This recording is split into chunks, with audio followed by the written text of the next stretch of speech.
Assalamu alaikum. Today we are going to start a very crucial topic of this chapter.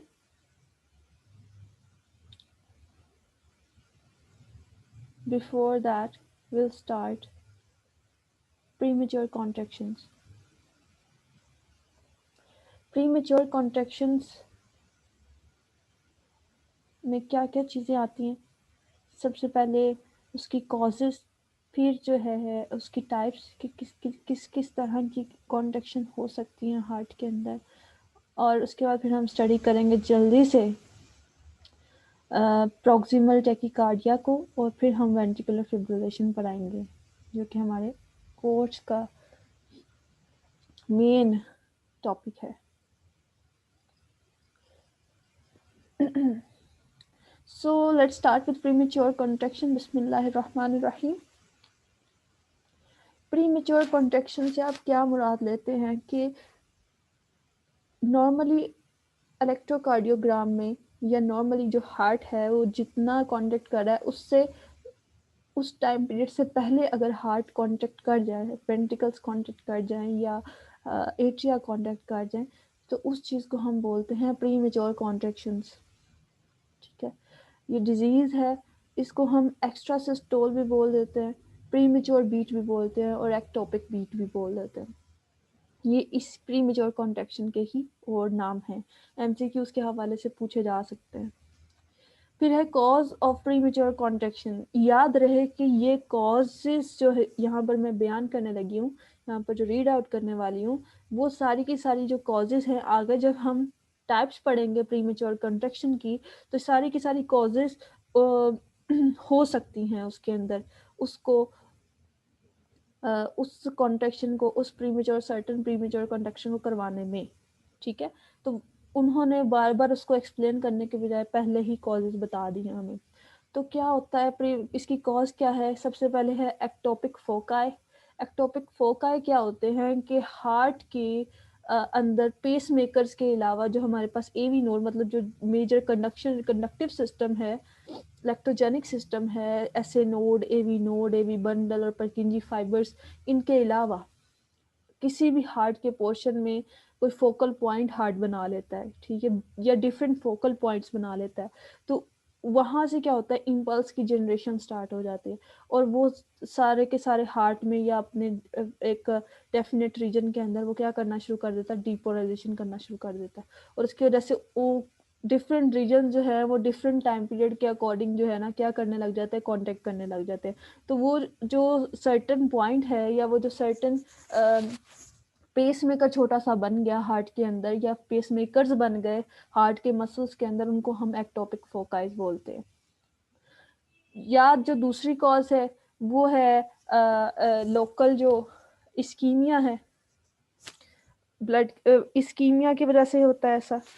फिर small calcified plex, यानी calcification बहुत ज़्यादा हो जाती है, कैल्शियम डिपॉजिट बहुत ज़्यादा हो जाता है हार्ट के अंदर, जिसकी वजह से ट्रांसफ़र नहीं हो पाती नर्व इम्पल्स की, और एडजेसेंट कार्डिक मसल्स के अंदर हो जाती कैल्सिफाइड प्लेक्स बन जाती हैं.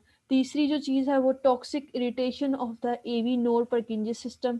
ठीक है, अब टॉक्सिक इरिटेशन से क्या होगा कि एवी नोड परकिंजी सिस्टम वो इन्फेक्ट हो जाएगा, उसके अंदर वो अपना प्रॉपर वर्क नहीं कर पाएंगे. ठीक है, तो इसकी वजह से भी प्रीमेच्योर कॉन्ट्रैक्शन हो सकती हैं. प्रॉपर वर्क या वक्त से पहले करेंगे या वक्त के बाद करेंगे, ये सिस्टम चलेगा उनके साथ. तो सबसे पहले प्रीमेच्योर एट्रियल कॉन्ट्रैक्शंस. फिगर 13.9 जो है वो हमें शो कर रही है प्रीमेच्योर एट्रियल कॉन्ट्रैक्शन में, और इसके अंदर क्या है,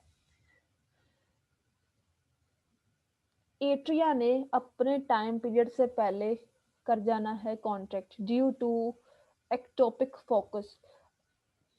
ठीक है, एक्टोपिक फोकाई की वजह से एट्रिया ने अपने टाइम पीरियड से पहले कॉन्ट्रैक्ट कर जाना है. और प्री मेच्योर बीट, अब एट्रिया ने अपने टाइम से पहले कॉन्ट्रैक्ट किया, तो जो वही नर्व इम्पल्स है वो जब उसकी वजह से क्या होना है, वो जानी है कहाँ पर, हमारे वेंट्रिकल्स में. ठीक है। और वेंट्रिकल्स में जब वो जाएगी तो वो भी जल्दी क्या करेंगे, कॉन्टेक्ट कर जाएंगे, ठीक है। तो वो पूरी की पूरी जो बीट आएगी ना, हार्ट बीट आएगी, वो अपने टाइम पीरियड से पहले आ जाएगी, ठीक है। दूसरा क्या होना है, उस प्री मेच्योर एट्रियल कॉन्ट्रैक्शन को कंपनसेट करने के लिए जो नेक्स्ट हमारी वेव आएगी या जो नेक्स्ट हमारी कॉन्ट्रैक्शन आएगी, वो थोड़े डिलेड टाइम पीरियड के साथ आएगी। क्यों? क्योंकि वो जो एक्टोपिक फोकाई बना था ना, एक्टोपिक फोकाई को ज्यादा ऐसे नोड से कंपेयर करते हुए ज्यादा टाइम जो है रिक्वायर होगा एट्रियल मसल के अंदर से पास करके दोबारा ऐसे नोड को डिस्चार्ज करने के लिए, ठीक है। तो उसके लिए क्या है कि वो फिर कंपनसेटरी पोज आ जाएगा उसके अंदर, ठीक है। और फिर दोबारा से वो हार्ट बीट जो है वो नॉर्मल हो जाएगी। इसको हम बोलते हैं pre mature atrial contraction. Premature atrial contraction occur frequently in healthy people and indeed are often found in athletes whose heart are in very healthy condition. Mild toxic conditions resulting from such factors as smoking, lack of sleep, ingestion of too much coffee, alcoholism and use of various drugs can also initiate such contraction। मतलब इतना कोई इसका hazardous effect नहीं होता human health के ऊपर। हाँ, ये एक नॉर्मल चीज़ है, ये ठीक हो जाती है क्योंकि कंपनसेटरी पोज जो है ना, वो उस पूरे हार्ट बीट को, हार्ट जो हमारे पास आ रही होती है ना 1 मिनट के अंदर हार्ट रेट है, वो उसको कंपनसेट कर जाता है। इसी वजह से उसको कंपनसेटरी पोज बोलते हैं। फिर है pulse deficit. When the heart contracts ahead of schedule, the ventricle will not have filled with blood normally, and the stroke volume output during the contraction is depressed or almost absent. इससे क्या होता है, pulse deficit हम किस चीज़ को बोलते हैं कि हार्ट ने जब कांटेक्ट करना है ना अपने स्केड्यूल के अकॉर्डिंग, उससे पहले जब वो कांटेक्ट कर देगा तो वो जो वेंट्रिकल्स हैं वो अपने नॉर्मल टाइम पीरियड, नॉर्मल जितनी उसके अंदर फीलिंग होती है उससे वो कम फील होंगे, ठीक है। तो उसकी वजह से कम फीलिंग की वजह से कम प्रेशर लगेगा आर्टरीज के ऊपर। तो जो हमारी रेडियल पल्सेस है ना, उनको जब हम देखेंगे तो उनके अंदर प्रेशर कम आएगा, ठीक है। तो कई दफ़ा ऐसा होता है कि जब फिर हम वो पल्सेस को चेक कर रहे होते हैं, हार्ट में हार्ट बीट सही आ रही होती है लेकिन हमें जो पल्स है वो फील नहीं हो रही थी, क्योंकि प्रेशर बहुत कम होता है उसका। दैट डजंट मीन कि जो वो बंदा है वो मर चुका है, उसका मतलब ये होता है कि वो प्रीमेच्योर कॉन्ट्रैक्शन हुई है वहां पर। नेक्स्ट जो इसकी टाइप है डिजीज की, प्रीमेच्योर कॉन्ट्रैक्शन की, वो है एवी नोडल और AV bundle premature contraction. Figure 13.10 shows premature AV nodal premature contraction। Lead 3 पर हम इसको देख रहे हैं। तो ये क्या शो कर रही है, that originates in AV node और इन एवी बंडल। ये ओरिजिनेट करती है एवी नोड में या एवी बंडल में। The P wave is missing from the electrocardiographic record of premature contraction. Instead, the P wave is superimposed onto the QRST complex because the cardiac impulse travels backward into the atria and the same time that it travels forward into the ventricles. This P wave distorts the QRST complex, but the P wave itself cannot be discerned as much. क्या मतलब हुआ इसका? एक P wave जो है एवी node और AV bundle, जब इनके अंदर कोई गड़बड़ होगी, इनके अंदर कोई इन्फेक्शन वगैरह कॉज होगी, कोई टॉक्सिक एजेंट आ जाएगा, तो ये क्या करेंगे, प्री मेच्योर कॉन्ट्रैक्शन कॉज करेंगे, ठीक है। और प्री मेच्योर कॉन्ट्रैक्शन से क्या होगा, इनकी जो इम्पल्स एवी नोड से या एवी बंडल से परकिंजी की तरफ जानी थी, वही इम्पल्स बैक टूवर्ड्स एट्रिया चली जाएगी, ठीक है। वो जब एट्रिया में चली जाएगी तो पी वेव दोबारा उसके अंदर कंडक्ट होगी, यानी डीपोलराइजेशन ऑफ एट्रिया दोबारा स्टार्ट हो जाएगी, ठीक है।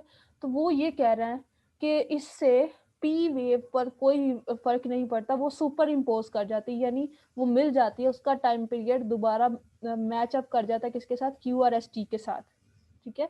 वो सुपर इम्पोज उसके साथ कर जाती है, उसके साथ मिल जाती है। जब उसके साथ मिल जाती है तो उसका इफेक्ट सिर्फ और सिर्फ पी पर नहीं होता, बल्कि क्यू आर एस टी पर होता है। वो कैसे होता है? क्योंकि पी ने उसके इफेक्ट को, क्यू आर एस टी के इफेक्ट को नलिफाई कर रही है वो, क्योंकि वो ऑपोजिट डायरेक्शन में जा रही है। टोटल जो वोल्टेज आएगी हमारे पास वो कम आएगी, ठीक है। क्यू आर एस टी की वोल्टेज हमारे पास कम आएगी। क्यों आएगी? क्योंकि जो पहले क्या होना था, एक ही डायरेक्शन में नव इम्पल्स आ रही थी, वो पॉजिटिव हो रहा था सारा का सारा वोल्टेज। जबकि जब ऐसा होगा तो फिर क्या होगा कि जो हमारे पास पी वेव है वो नलिफाई करेगी उसके वोल्टेज को। पी वेव ऑपोजिट डायरेक्शन में है तो इसकी वजह से वोल्टेज हमारे पास कम आएगा। थर्ड, जो हमारे पास प्रीमेच्योर वेंट्रिकुलर कॉन्ट्रैक्शन है, द इलेक्ट्रोकार्डियोग्राम ऑफ फिगर 13.11 हमें शो कर रहा है प्रीमेच्योर वेंट्रिकुलर कॉन्ट्रैक्शन को, जिसमें सीरीज है, series of premature ventricular contraction alternating with normal contraction. मतलब सीरीज आर देयर, मतलब नॉर्मल जो हमारे पास आ रही है ना कॉन्ट्रैक्शन, उनके अलावा प्री मेच्योर कॉन्ट्रैक्शन भी हमें देखने को मिल रही हैं वेंट्रिकल्स की। तो उसकी रीजंस क्या हैं? सीरीज है रीजंस की, वो देख लेते हैं। QRS complex is usually considerably prolong हो जाता है। जो इफेक्ट हमने कॉजेस पीछे पढ़ चुके हैं, अभी हम उसके इफेक्ट्स पढ़ रहे हैं। तो क्यूआरएस कॉम्प्लेक्स हमारे पास ज़्यादा प्रोलॉन्ग कर जाता है। The reason is that impulse is conducted mainly through the slowly conducting muscles of the ventricles rather than through the परकिंजी system. अभी रीज़न क्या होती है प्रोलॉन्ग क्यूआरएस की? के परकिंजी सिस्टम की बजाय, परकिंजी सिस्टम ने वेंट्रिकल्स के अंदर नर्व इम्पल्स जनरेट करनी है ना, उसको डिपोलराइज करना है। तो उनकी बजाय जो लोकली जो हार्ट के मसल है ना, वो पेसमेकर्स अब बने हुए हैं, एक्टोपिक फोकाइज बने हुए हैं, तो वहां से नर्व इम्पल्स जनरेट होनी है। तो उनके अंदर जो डिस्चार्ज रेट है वो परकिंजी सिस्टम से भी कम होगा। तो जब वो डिस्चार्ज रेट परकिंजी सिस्टम से भी कम होगा तो वो क्यूआरएस मजीद प्रोलॉन्ग हो जाएगी, उनका टाइम पीरियड जो है वो ज्यादा हो जाएगा, ज्यादा देर के लिए वो डीपोलराइज रहेंगी, क्योंकि ज्यादा देर के लिए जो है उनको जो, और उनके दरमियान जो गैप है ना बिटवीन टू सक्सेसिव क्यूआरएसटी, वो भी बढ़ जाएगा। दूसरी जो इनके अंदर इफेक्ट है वो है the QRS complex has a high voltage for the following reason. when the normal impulse passes through the heart, it passes through both ventricles nearly simultaneously. Consequently, in the normal heart, the depolarization waves of the two sides of the heart, mainly of opposite polarity to each other, partially neutralize each other in the electrocardiogram. अब normally क्या होना है, जब परकिंजी system में हमने देखना है कि यहाँ से एवी नोड से नर्व इम्पल्स आ रही है, एक ने इधर को चले जाना है हार्ट के अंदर, एक ने इधर को चले जाना है, ठीक है। ये जो वोल्टेज यहाँ पर जाएगा और इस साइड पर जाएगा, इन दोनों की डायरेक्शन ऑपोजिट है, ठीक है। जब ये डायरेक्शन ऑपोजिट जाएगी ना, तो ये आपस में एक दूसरे के इफेक्ट को नलिफाई करेंगे, खत्म करेंगे। तो हमारे पास जो ओवरऑल वोल्टेज आएगी वो कम आएगी, ठीक है। नॉर्मली ये होता है, ठीक है। लेकिन जब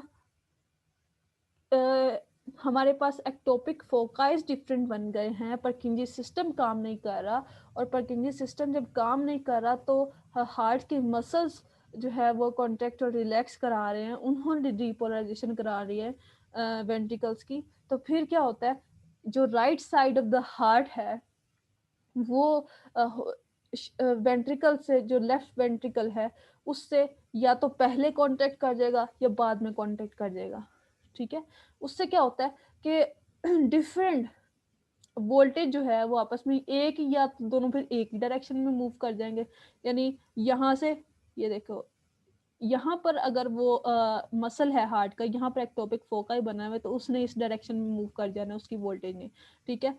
फिर जो है यहाँ से जो यहाँ पर फॉर एग्जांपल एक्टोपिक फोकाई बना हुआ है और उस इसकी जो कंडक्शन होनी है, इसकी जो जनरेशन होनी है वो इस साइड को होनी है, ठीक है। अब दोनों की सेम डायरेक्शन हो गई, जब दोनों की सेम डायरेक्शन होगी तो जो ओवरऑल हमारे पास पोटेंशियल आएगा वो हमें पॉजिटिव मिल जाएगा। तो नॉर्मल जो हमारे पास वैल्यू क्यूरियोसिटी की वोल्टेज की आ रही होती है उससे वैल्यू बढ़ जाएगी। In the graph you can see here the voltage is normally जो हमारे पास दो दो बिग बॉक्सेस का जो एरिया होता है वो 1 मिली वोल्ट्स होता है और वो नॉर्मल होता है हमारे पास आ रहा। लेकिन जब वो उससे एक्सकीड ये 3 बॉक्सेस के करीब चला गया हुआ, यानी 1.5 मिली वोल्ट्स के करीब हमारे पास वोल्टेज आ रही है, ठीक है। तो थर्ड जो इसका इफेक्ट है वो है ये है कि after almost all PVCs the T wave has an electrical potential. अब क्या होना है, जो पार्ट वेंट्रिकल का पहले डीपोलराइज हो गया, ठीक है, उसने फिर अब अगर राइट वाला पहले डीपोलराइज हो गया तो उसने पहले रीपोलराइज होना है, उसने लेफ्ट वाले से भी पहले रीपोलराइज हो जाना है, ठीक है। तो फिर क्या होता है, जो टी वेव्स आपस में लेफ्ट और राइट की एक दूसरे को नलिफाई कर रही थी ना, ठीक है, अब उनकी भी क्या होनी है, उनकी नलिफिकेशन नहीं होनी, वो फिर हमें नेगेटिव कर्व शो हो जाएगी इलेक्ट्रोकार्डियोग्राम के ऊपर, ठीक है। जब नेगेटिव कर्व शो हो गई तो that means there is ventricular premature ventricular contraction. Here you can see ये क्या शो कर रही हैं चीजें हमें, ये इन्वर्टेड टी हमें शो ये कर रहा है कि यहाँ पर रीपोलराइजेशन जो है वो दोनों जो वेंट्रिकल्स हैं उनकी अलग अलग टाइम पर है, ठीक है। इसके वजह से वो हमें नेगेटिविटी शो हो रही है। सो ये टॉपिक कंप्लीट हो गया। इसके बाद हम अभी करने वाले हैं प्रॉक्सिमल टैकीकार्डिया, वो मैं नेक्स्ट वीडियो में डाल रही हूँ। तब तक के लिए इजाज़त दीजिए, अल्लाह हाफिज़।